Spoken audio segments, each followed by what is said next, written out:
வணக்கம் தம்பி தங்கச்சிங்களா, ஒரு முக்கியமான விஷயத்தை நான் உங்ககிட்ட சொல்ல போறேன். நம்ம கையால நம்ம கண்ணை நோண்ட வைக்க சில பேர் பிளான் பண்ணிட்டு இருக்காங்க. நம்ம எல்லாரும் ஒன்னா சேர்ந்து அவங்க கையால அவங்க கண்ணை நோண்ட வைக்க போறோம். ரெடியா? என்னன்னு கேக்குறீங்க, சொல்றேன்.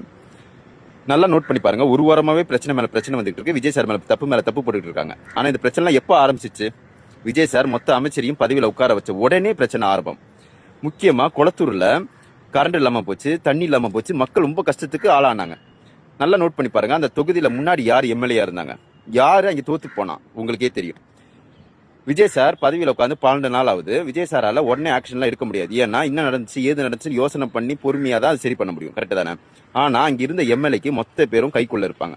நீ கரண்ட் ஆஃப் பண்ணா ஆஃப் பண்ணி தான் ஆவாங்க, தண்ணி ஆஃப் பண்ணா ஆஃப் பண்ணி தான் ஆவாங்க. கரெக்டா? இந்த தப்பெல்லாம் தூக்கி விஜய் மேல போடனா போட தான் செய்வாங்க. அதே மாதிரி பெண்களுக்கு பாதுகாப்பு இல்லாம போயிருச்சு. சின்ன சின்ன குழந்தையெல்லாம் ரேப் பண்ணி கொள்றாங்க.